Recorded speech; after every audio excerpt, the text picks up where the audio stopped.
Okay, guys, this is another episode of Council Ulthuan, and today we're going to talk about building army lists. This is one of the most important parts of the game. We can't play games without an army list.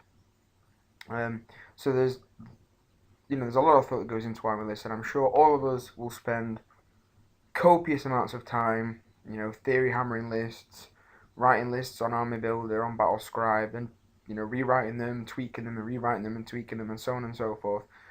There's probably a lot more time goes into building army lists than goes into gaming, and possibly even into painting as well. As gamers, we spend so much time thinking about army lists, thinking about combinations and making tweaks, that it really does deserve its own sort of mini tactica within our game.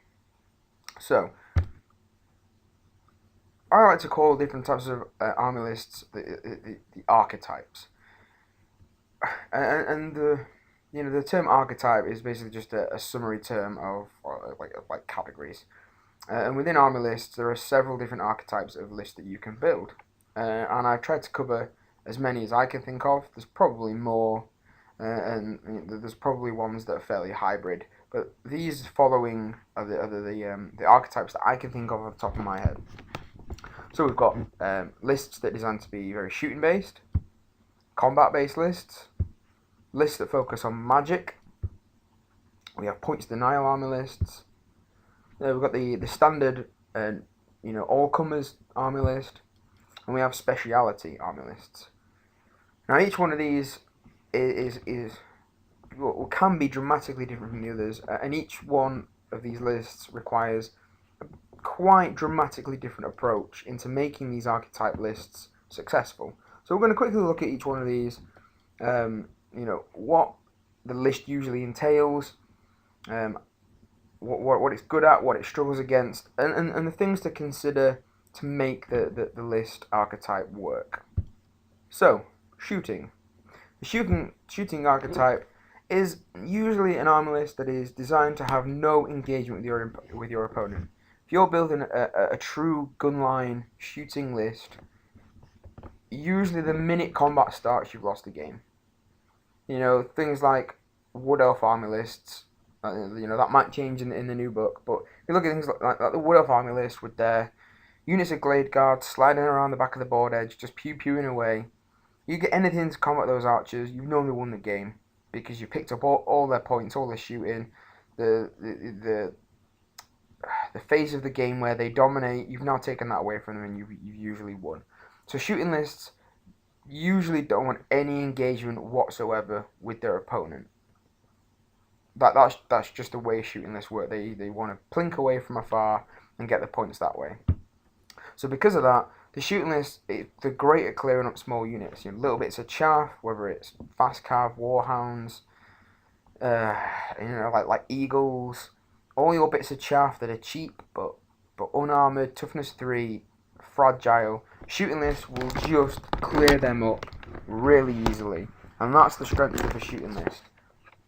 It will just pick up the little points from your usually throwaway units, the units you use to control the game. They don't care. The shooting list will just kill them all, get the points, and be done with it. However, they do struggle to get big wins, in my experience and what I've seen, because the shooting list just struggle to deal with big units. This has been the common theme of 8th edition, where you've got these big hordes of infantry or heavily armoured monster cav. Who cares if you plink off a wound off a skull crusher or kill 3 guys from a big horde of 50? No one cares. No one really cares. So getting these big units, these very high point costed monster cav off the table is a massive struggle for shooting lists. And because of that, they're going to struggle for big wins. It's just a fact of life. The shooting lists do really well in win-loss draw systems, but you'll never see them win in a 20-0 system because they can't get the big scores.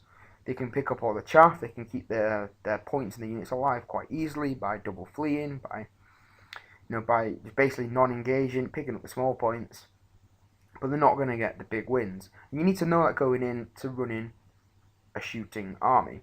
If you try and get big wins, you're normally going to lose because you're going to end up throwing points away and get a big loss as opposed to a big win. So you just need to play into that strength of of going for the knowing that going for the small wins is in the strength of this list archetype. So how to make the shooting list work then? You need to pack in as much shooting as possible. That it should be a given from a shooting list.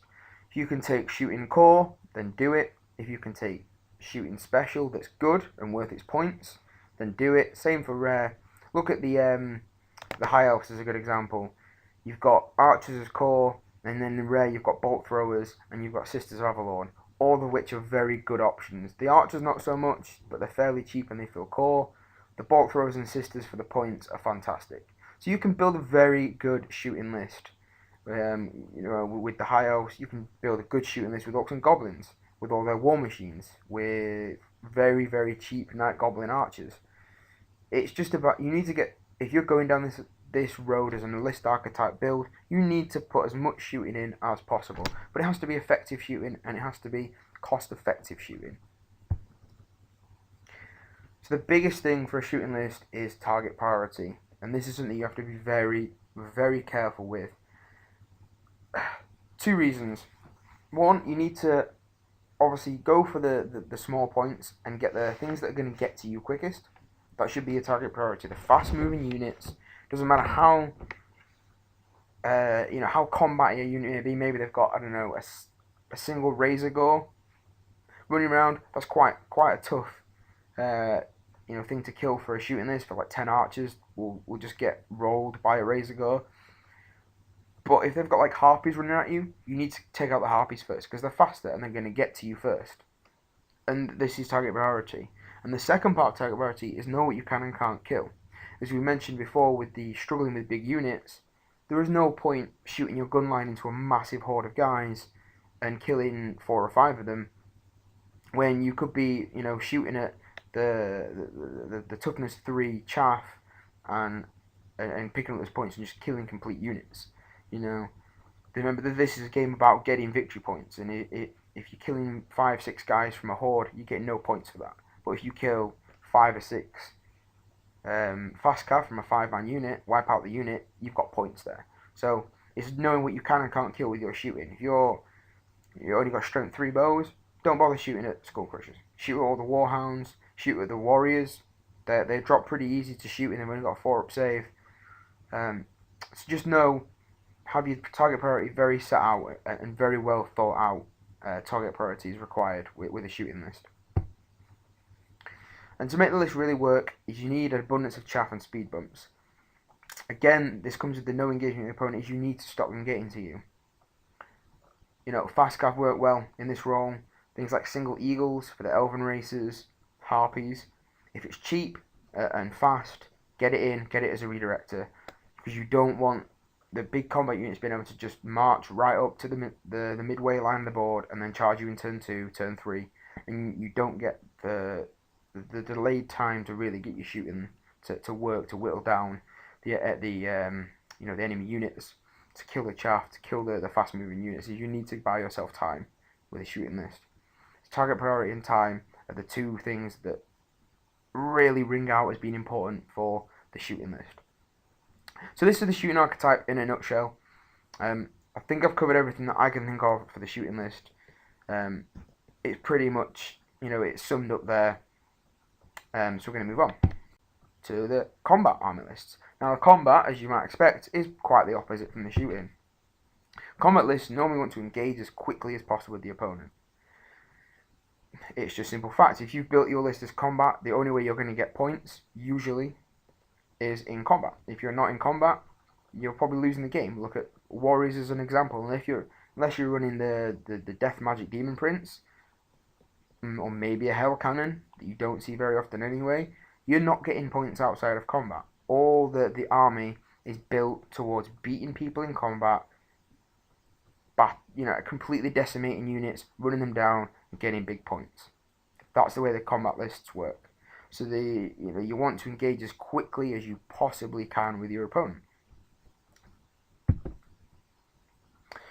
Just mentioned it usually there. The combat archetype lists are usually built to decimate units, no matter what the size is. This is based through an abundance of high strength attacks, lots of attacks, In conjunction with magic, looking at things like Doom and Darkness to get round Steadfast. Looking at things like Ice Shard Blizzard, again negative to hit and negative to leadership. Shadow magic works well to just completely wipe out units with Mind Razor and dropping toughness and dropping strength. The combat lists are usually built to just overwhelm units and just run them down, because again this is the only way they're going to get points outside of some magic selections. So you have to really think about how purely killy you can make your units. The combat list struggling with lots of chaff. It's quite simple. You need to get in there quick, and like we looked at with the shooting list, chaff can be used as great speed bumps. So if you're being slowed down by lots of chaff, by double fleas, by redirections on your frenzied units, etc., you're going to struggle to engage as quickly as possible. As we just talked about, that is how combat units win games, by getting in as quickly as they can, decimating units, and getting out. And if there's lots of chaff to prevent you from doing that, the combat lists are going to struggle. So, to make the combat list work, you need to be certain of your combat matchups.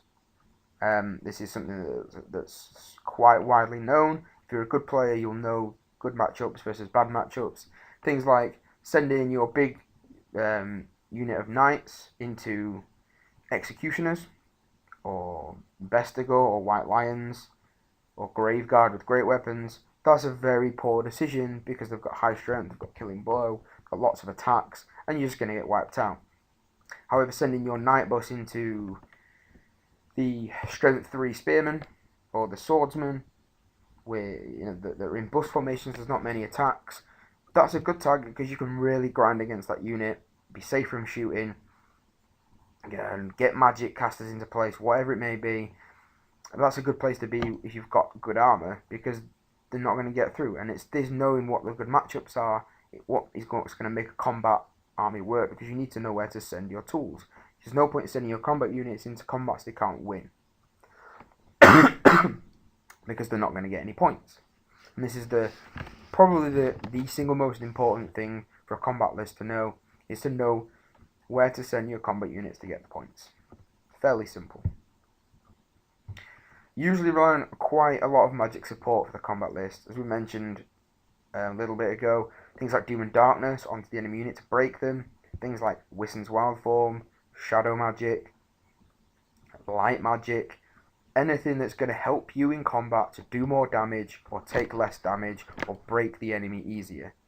So for this end, combat lists are probably the single archetype that relies most heavily on magic,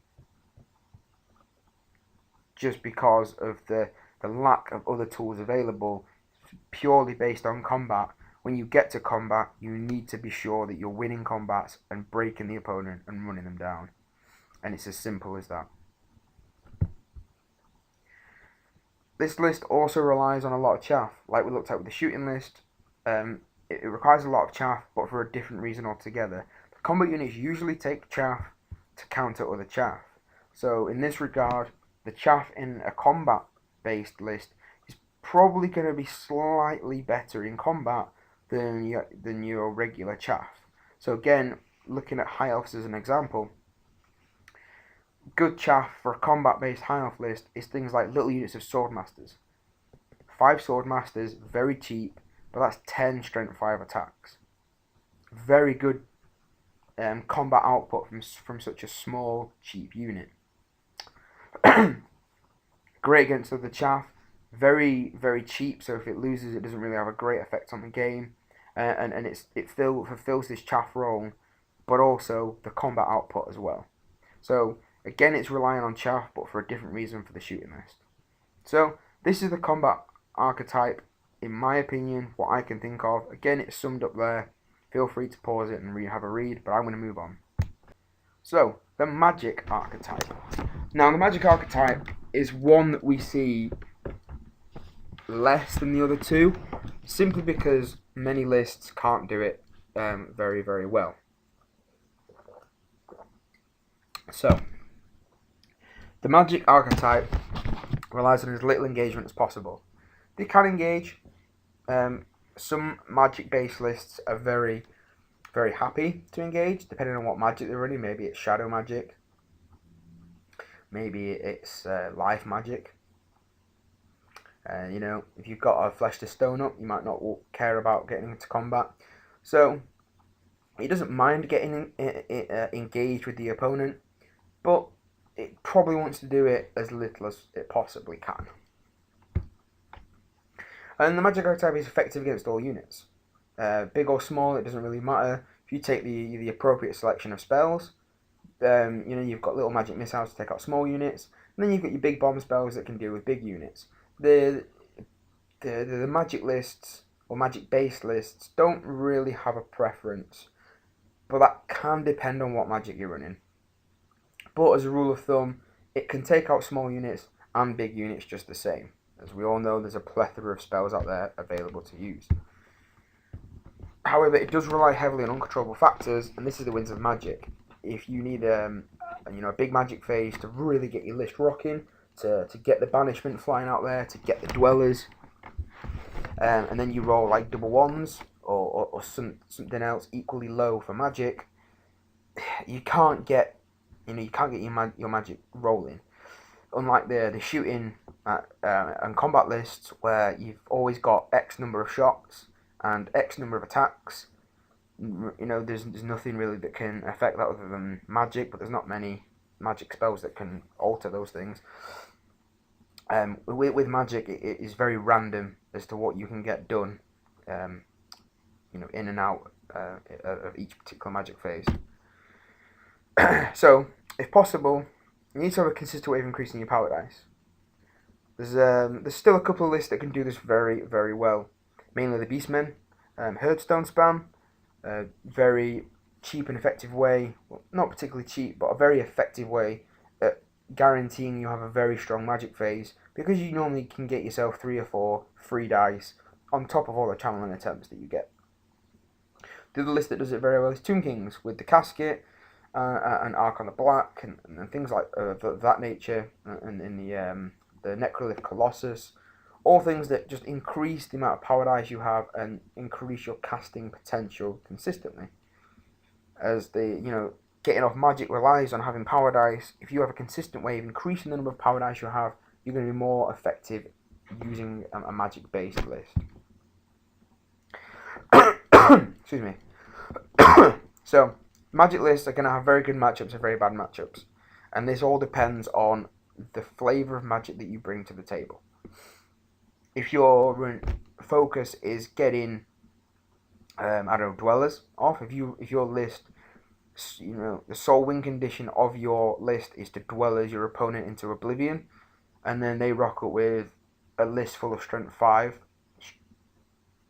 everything strength 5 or above, or very, good strength across the board, you're going to struggle because your one tool to win now isn't very effective.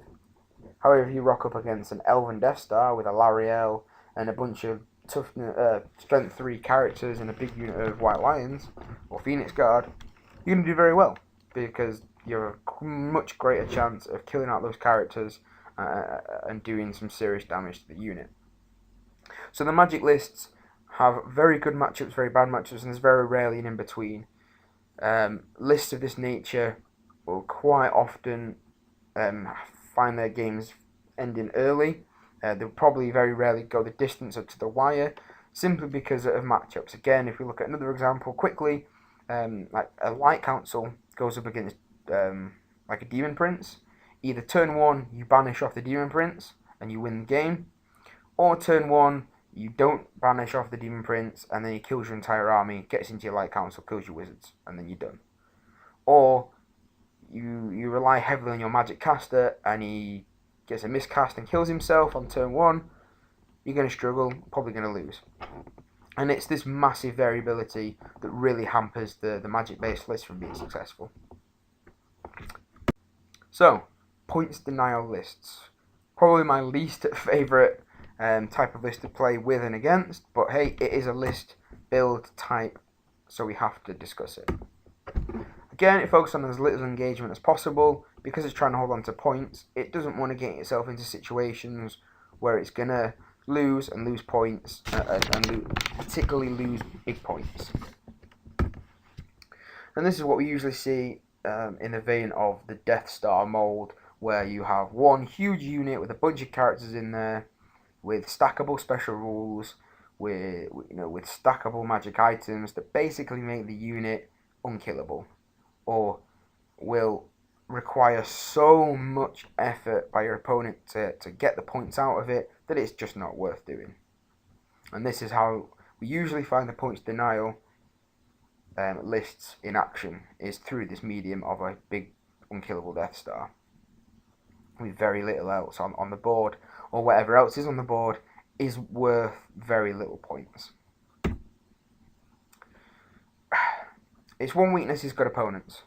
Obviously, all the lists we're talking about today will struggle against a good opponent, but this one in particular is taken apart by a good opponent. If your opponent knows early that your game plan is to not die, as opposed to try and kill him, he'll take advantage of that, and he'll clean up all your little bits of shit, not let you have any points whatsoever, and just ignore your big Death Star the entire game. And that is usually how you see these lists not doing so well and being beaten, is because the good players know how to just not engage the big unit, or just realise what's happening to them and avoid it. And this is the thing with points denial lists, is your opponent doesn't usually realise it's a points denial list until it's too late. They'll usually see a big Death Star, get panicked by it and think, oh well, that Death Star is designed to come and kill me and I need to stop it. Then they'll just throw points at you, they'll throw chaff and redirectors and whatever it may be, and then that, you're just playing into their hand because you're giving them little points and you're getting nothing in return. But good opponents will see that and avoid it, and then they'll do the smart thing and pick up points where they can, and kind of play the points denial game back against you. So you normally see as little thrower units as possible. However, this does depend on the list build and list design, and simply because if it's playing points denial, throwing away bits of chaff that's not denying points, that's giving away points to your opponent, and this list is going to struggle if it plays in that manner. Usually has a very defensive mindset and with appropriate magic selection. So because this is the mindset I'm in at the moment, I'm going to talk about high elves again. One of the best high elf lists at the moment is the Alariel Death Star, where you take Alariel, big unit of White Lions, some characters, stick them all in a unit, and then use Alariel special rules to make the unit have a 3-up ward save, 2-up ward save against magic, and you just can't kill it. You can't engage it because it'll beat you in combat. You can't death magic the characters out because they've got the 2-up ward save. And they'll take the defensive magic with high magic or life magic and make the unit very, very tough to kill. And this is how you usually see these points denial lists, is they are very defensive. They'll sit back, they'll shoot things if they've got shooters, they'll magic things if they've got magic casters, or they'll engage combats they're very certain they can win, take the points, and just basically have a non-game. So it is a very, very defensive way to play, because they don't really care about getting the big wins, they just get the wins. And again, this is a list that will pop up very much in a win-loss-draw system, and very little in a 20-0 system, because like the shooting list, it's probably going to struggle to pick up big points. But that depends on the type of list that it is. In my opinion, this leads to boring games of Warhammer. Now, apologies to anyone that likes playing in this manner. That's completely your opinion, and I appreciate that. But my opinion is this is boring. I like a game where you have lots of engagement. There's lots of units moving around. There's lots of tactics going on. There's lots of different matchups that could possibly swing the game back and forth. You've got Unit X against Unit Y, Unit X2 against Unit Y2, blah blah blah. If I rock up to a table, see a massive Death Star that I know I can't deal with, I know I'm in for a pretty boring game, because I have to avoid that unit at all costs, and my opponent is doing whatever they can probably to get the unit into combat, and then it kind of becomes a non-game, because we all know the outcome, where if I can avoid that unit, I probably win, and if the unit gets me, then I probably lose. So in my opinion, it does lead to kind of boring, set in stone games of Warhammer.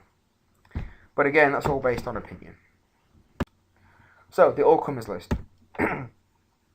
We'll focus on as much engagement as is necessary, depending on their opponent. If they've got an all comers list, and they can engage in combats that they'll win, then they'll do it. If not, then they won't.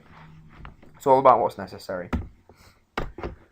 The all-comers list are not great against anything, but they're not bad either. So they don't really have any good matchups, but they don't have any bad matchups. Everything is kind of a balanced matchup, unless they're going up against a really, really skew list that they just can't deal with. But against an all-comers list, you'll normally find that you've got no good matchups, but no bad matchups. Everything's kind of 50-50, and it requires, good tactical thought to win. And because of this, it's a great emphasis on in-game matchups. You need to be able to look at the table at the start of the game and know where you've got your opponent outboxed, essentially. Where your strengths lie, where their weaknesses are, and how you can take advantage of each. If you've got slightly better shooters than your opponent, then you need to play on that, and you need to take the shooting game for as long as possible, because it's a strength that you have over your opponent. Fairly simple. Now, in my opinion, this requires a higher quality of player to work, because you need to rely on your tactical knowledge to win. Again, there's no good matchups, so getting a win with an all-comers list is usually going to be down to skill and tactics and that sort of approach. And again, it ties into being able to identify the good matchups in game and the bad matchups. Getting involved in the good matchups and avoiding the bad matchups. And it does take a good player to see those matchups and to make them work in their favour. So an all-comers list needs to use their tools appropriately. If you're taking a little bit of magic, a little bit of shooting, a little bit of combat, you need to be using it all to its full effect whenever you can. So you need to be shooting at the things you can quite easily shoot, so bits of chaff, small units, weak stuff.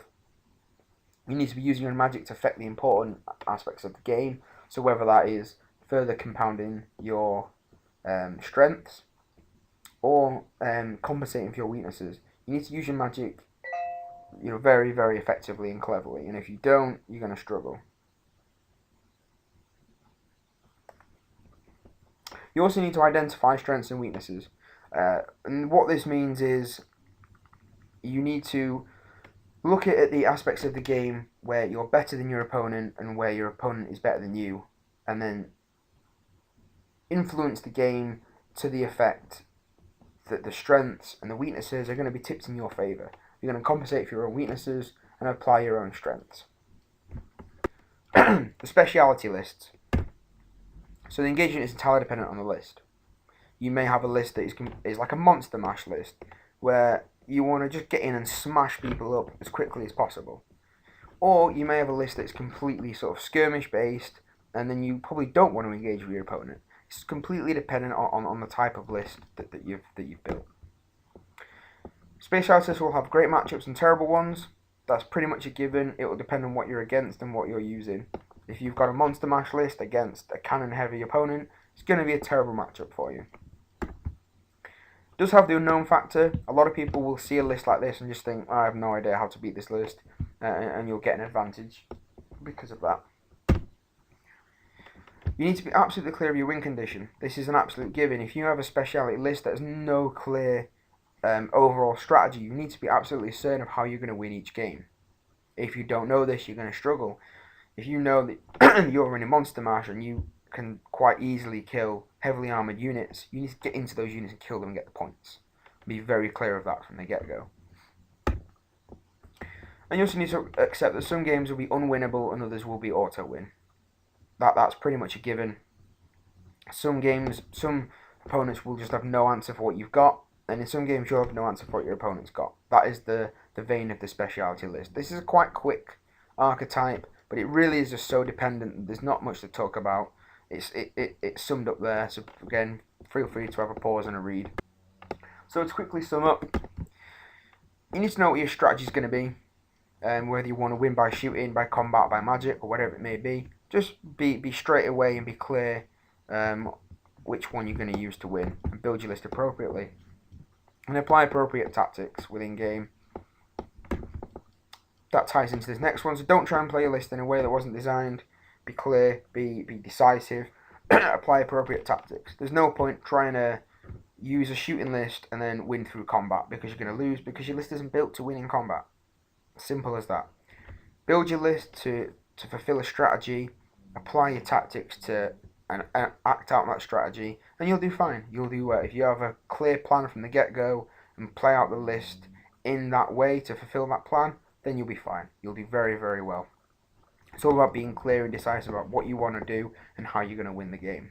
So basically that's it, guys. I hope this helps. Hope it clears up a few things about how to build lists, what to think about when building a list, and what to think about within each different type of list you can build. So don't forget to like the video and subscribe to the channel. It makes me feel good and warm and fuzzy inside, and I'll catch you on the next one.